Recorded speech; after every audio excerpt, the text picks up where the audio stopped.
오늘은 여호수아서 우리 19장 말씀을 살펴보겠습니다. 주신 말씀 속에서 하나님의 크신 은혜로 힘을 얻는 귀한 시간 될 수 있기를 간절히 바랍니다. 우리가 요셉 자손의 불평으로 인해서 이스라엘 백성들이 땅을 분배하는 그 일이 잠시 중단되었던 것을 우리가 이미 살펴보았습니다. 그러나 그럼에도 불구하고 다시 그 땅 분배가 다시 진행됐고 다시 시작되면서 순조롭게 그 절차를 잘 진행하고 마무리되어 가는 것을 보게 됩니다. 여호수아서 13장부터 시작된 이 땅 분배가 오늘 우리가 함께 읽었던 여호수아서 본문 19장까지 해서 이 땅 분배에 관련된 내용들이 다 마무리가 되게 됩니다. 그래서 우리가 지난 시간에 살펴보았던 18장 후반부부터 사실은 이 남은 일곱 지파에 대한 땅 분배의 내용들을 다루고 있습니다. 그래서 18장 후반부부터 좀 같이 살펴볼 필요가 있는데요. 18장 11절에 보시면 베냐민 지파로부터 다시 중단되었던 그 땅 분배가 다시 시작되는 것을 보게 됩니다. 18장 11절을 보시면 베냐민 자손 지파를 위하여 그들의 가족대로 제비를 뽑았으니 그 제비 뽑은 땅의 경계는 유다 자손과 요셉 자손의 중간이라. 이 베냐민 지파는 이스라엘 지파 가운데에서 가장 막내 지파에 해당합니다. 이들이 받은 땅은 어디인가 하니 남쪽의 넓은 유다와 북쪽에 있는 요셉 자손들이 차지한 그 땅 사이에 있는 아주 좁은 땅을 할당 받았다 이렇게 되어 있습니다. 그러나 비록 작은 땅이기는 하지만 그러나 이들이 얻은 그 지역에 속한 도시들을 보면 이게 결코 작은 땅이 아니겠구나 하는 것을 알 수가 있습니다. 위치적으로는 유다와 에브라임 지파 사이에 차지하고 있습니다. 그래서 이스라엘의 가장 강력한 이 두 지파를 사실 이 베냐민 지파가 그 사이에 머물러 있으면서 두 지파를 연결해 줄 수 있는 아주 막중한 책임이 있는 그러한 역할들을 또 감당하게 되었다라고 볼 수 있습니다. 게다가 앞서 말씀드린 것처럼 이 곳에 속한 도시들을 보면 어떤 도시들이 있습니까? 여리고, 베델, 기브온, 미스바, 그리고 예루살렘까지. 우리가 오늘 읽었던 말씀들을 보면 지명들이 다 생소한 지명들인데 오늘 방금 말씀드렸던 이 베냐민 지파에 속한 도시들은 굉장히 유명하고 우리에게도 잘 알려진 곳들입니다. 이스라엘 역사에 있어서 중요한 도시들이 하나같이 이 베냐민 지파 가운데 속해 있다라는 이야기입니다. 그러니까 세상적으로 볼 때는 막내라고 무시당하기 쉽지만 하나님이 하신 일들을 보면 이와 같은 반전이 성경 안에는 참 많이 나타나는 것을 우리가 보게 됩니다. 이제 이어서 오늘 본문 19장에 보시면 이 베냐민 지파에 이어서 어느 지파부터 시작됩니까? 시므온 지파. 이 시므온 지파부터 땅 분배가 이루어집니다. 19장 1절을 봅니다. 둘째로 시므온 곧 시므온 자손의 지파를 위하여 그들의 가족대로 제비를 뽑았으니 그들의 기업은 유다 자손의 기업 중에서라. 이 시므온 지파는 땅을 분배를 받는데 좀 관심 있게 봐야 될 것이 어떤 구역에 있는 어떤 지역에 있는 그 땅을 분배받은 것이 아니라 유다 지파가 이미 차지한 땅, 유다 지파가 차지한 그 넓은 땅 가운데 속한 몇몇 도시들, 총 한 17개 정도 도시가 나오는데 이 도시들을 기업으로 얻었다라는 이야기입니다. 어떤 구역의 땅을 받았다기보다는 유다 지파가 이미 차지하고 있는 것들 가운데 몇몇 도시들을 그들의 유업으로 받게 되었다라는 이야기입니다. 아마도 인구가 가장 적기 때문에 그러지 않았을까라고 보고 오늘 본문에는 또 유다 지파가 너무 땅이 넓어서 그 가운데 시므온 지파가 차지했다 이런 설명들도 있습니다.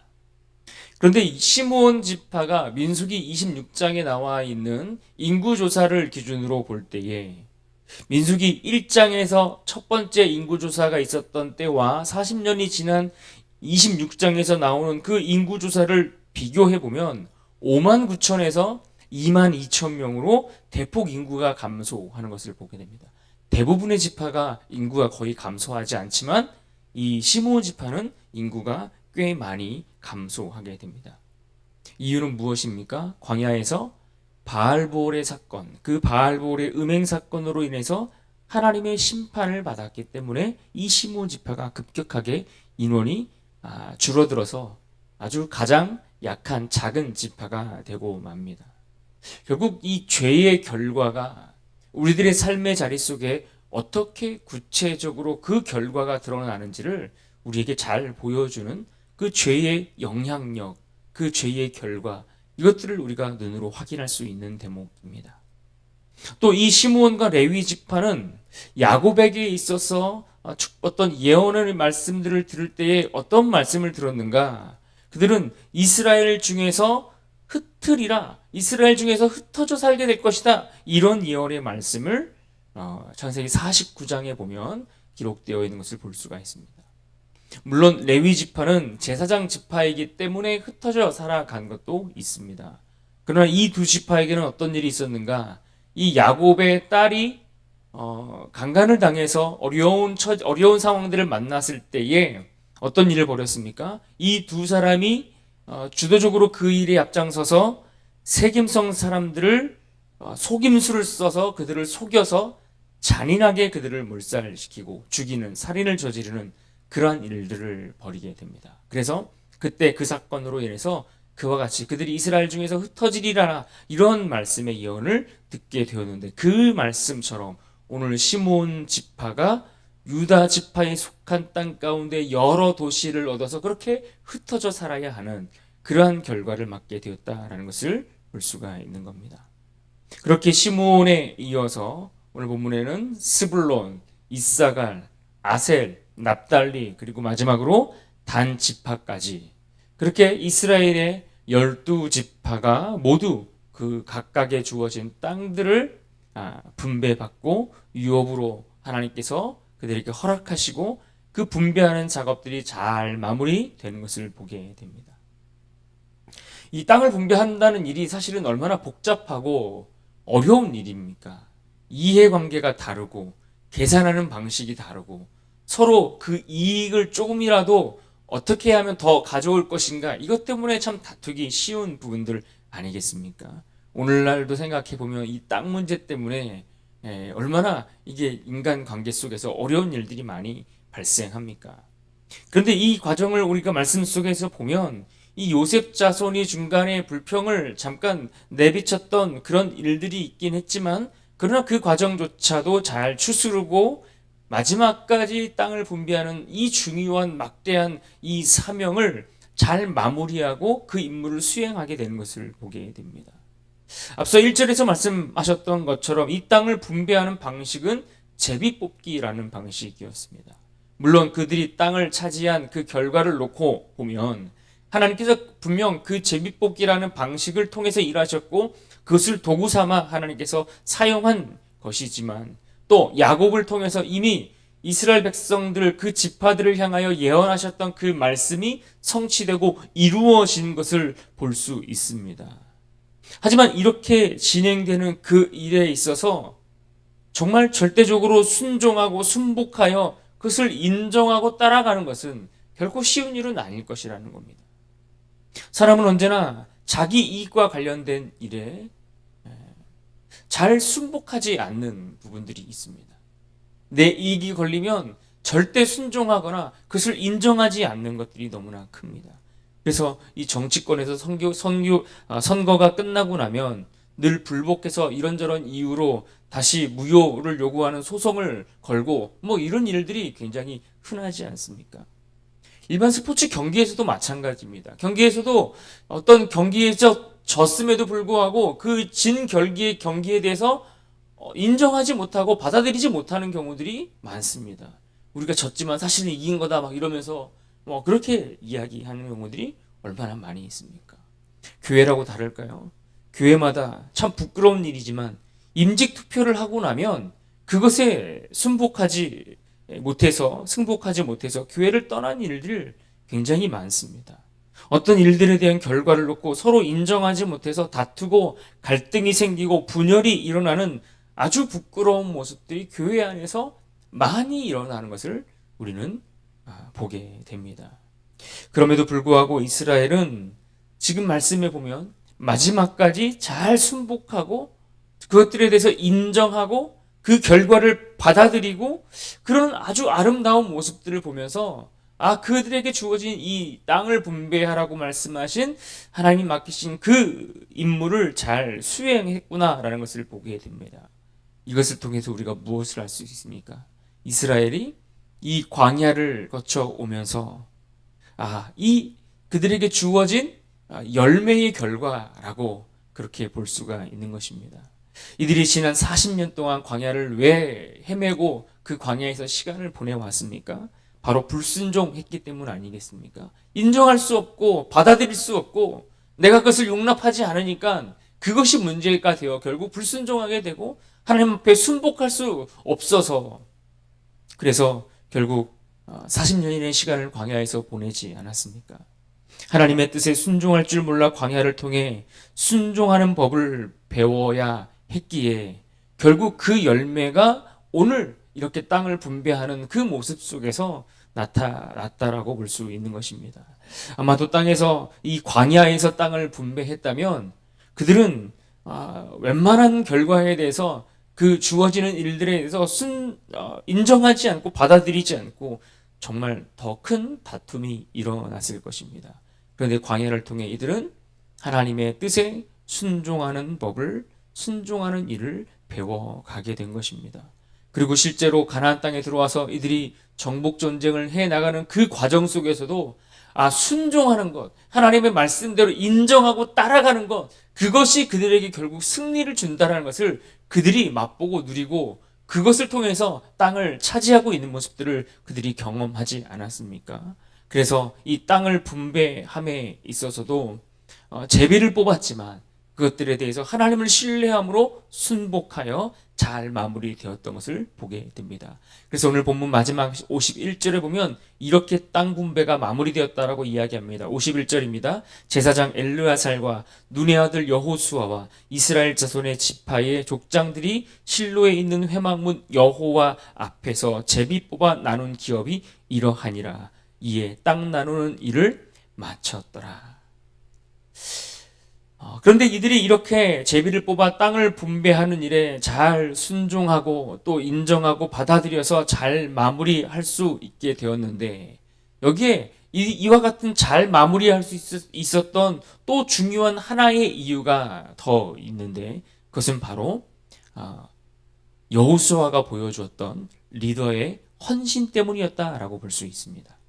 오늘 보면 49절을 보십시오. 이스라엘 자손이 그들의 경계를 따라 기업의 땅 나누기를 마치고 자기들 중에서 눈의 아들 여호수아에게 기업을 주었으니 49절의 말씀은 여호수아가 땅을 기업으로 받았다 이것을 보여주는 장면입니다. 그런데 여러분 생각해 보십시오. 이스라엘이 광야를 지나서 가나안 땅에 들어오기까지 굉장히 많은 긴 세월이 걸렸는데 그렇게 약속의 땅을 기업으로 받기까지 그 일에 있어서 아주 혁혁한 공을 세운 인물들을 뽑으라고 한다면 어떤 인물들이 있을까요? 여러 사람들이 많이 있겠지만 그 중에 대표적으로 뽑으라면 모세나 아론 그리고 갈렙과 여호수아 같은 이런 인물 정도를 뽑을 수 있지 않겠습니까? 그런데 이들 가운데 모세와 아론은 가나안 땅에 들어오지 못하고 이미 요단 동편에서 그들의 생을 마감했습니다. 그리고 그렇게 세상을 그들은 떠나갔고 가나안 땅에 그 약속의 땅에 들어온 사람들은 갈렙과 여호수아입니다. 그 중에서 여호수아를 생각해 보면 그는 누구보다도 자기의 권리와 주장을 하기에 충분한 조건들을 갖추고 있었습니다. 누구보다 먼저 자기가 땅을 차지하기 위해 자기 몫을 주장할 수 있었습니다. 그가 바로 여호수아였습니다. 그런데 오늘 말씀해 보면 그가 제일 먼저 땅을 차지했다라고 이야기하지 않고 그가 가장 마지막에 그 땅을 기업으로 얻었다라고 성경은 기록해 주고 있습니다. 심지어 그가 받은 땅이 어디입니까? 50절을 보십시오. 곧 여호와의 명령대로 여호수아가 요구한 성읍 에브라임 산지 딥낫세라를 주매 여호수아가 그 성읍을 건설하고 거기 거주하였더라. 여러분 보십시오. 하나님께서 말씀하신 대로 요구한 것이기는 하지만 그가 에브라임 산지 딥낫세레를 기업으로 요구하였고 그것을 얻었다라고 했습니다. 그런데 이곳이 어디라고 그랬습니까? 산지라고 되어 있습니다. 광활하고 넓은 평야, 평지를 요구한 것이 아닙니다. 험하고 메마른 산지를 그가 요구하여 그것을 기업으로 얻었다는 겁니다. 그리고 거기에 성읍을 짓고 그는 그곳에서 거주하였습니다. 자기 몫을 마땅히 주장할 수 있지만 그렇게 하지 않았습니다. 마땅한 권리를 먼저 주장한 것이 아니라 그는 공동체를 먼저 생각했다라는 이야기입니다. 여러분 이것이 리더가 보여줄 수 있는 가장 강력한 힘 아니겠습니까? 우리는 언제나 리더로서 마땅한 권리를 주장하기를 좋아합니다. 당연한 것이고 마땅한 것일지라도 자기 권리를 주장하는 일이라는 것은 언제나 그것이 공동체를 세워가는 일에 힘을 보태주지는 않습니다. 하지만 리더의 헌신, 리더의 섬김, 여기에는 힘이 있습니다. 리더의 자기 주장 대신 그들의 헌신과 섬김은 늘 공동체를 세워가는 일에 있어서 정말 상상할 수 없는 막강한 힘을 발휘하게 되는 것을 보게 됩니다. 저를 포함해서 여기 앉아있는 여러분들 모두는 사실 우리에게 주어진 일들이나 역할, 맡겨진 어떤 크고 작은 일들에 따라서 우리는 살면서 늘 리더라는 위치의 자리에 머물러 있을 때가 많이 있습니다. 그것이 가정이 되었든 직장이 되었든 그것이 교회가 되었든 혹은 작은 소그룹이나 어떤 조직이 되었든 우리는 다양한 모양으로 리더의 역할들을 감당하며 사람들은 누구나 그 역할들을 감당하며 살기도 하고 때로는 그 소속된 회원으로서 역할을 감당하기도 하고 그렇게 살아가는 것 아니겠습니까? 그런데 여러분 우리가 속한 그곳이 어디이든 간에 그곳을 세워감에 있어서 그것을 든든하게 세워가는 힘은 자기의 마땅한 주장을 통해서 이루어지는 것이 아니라 헌신과 섬김과 배려를 통해서 나타난다는 것. 여러분 이것을 우리가 기억할 수 있어야 할 것입니다. 그런 의미에서 오늘 본문 49절의 말씀을 다시 한번 봅니다. 49절 말씀 같이 한 목소리 읽어볼까요? 시작.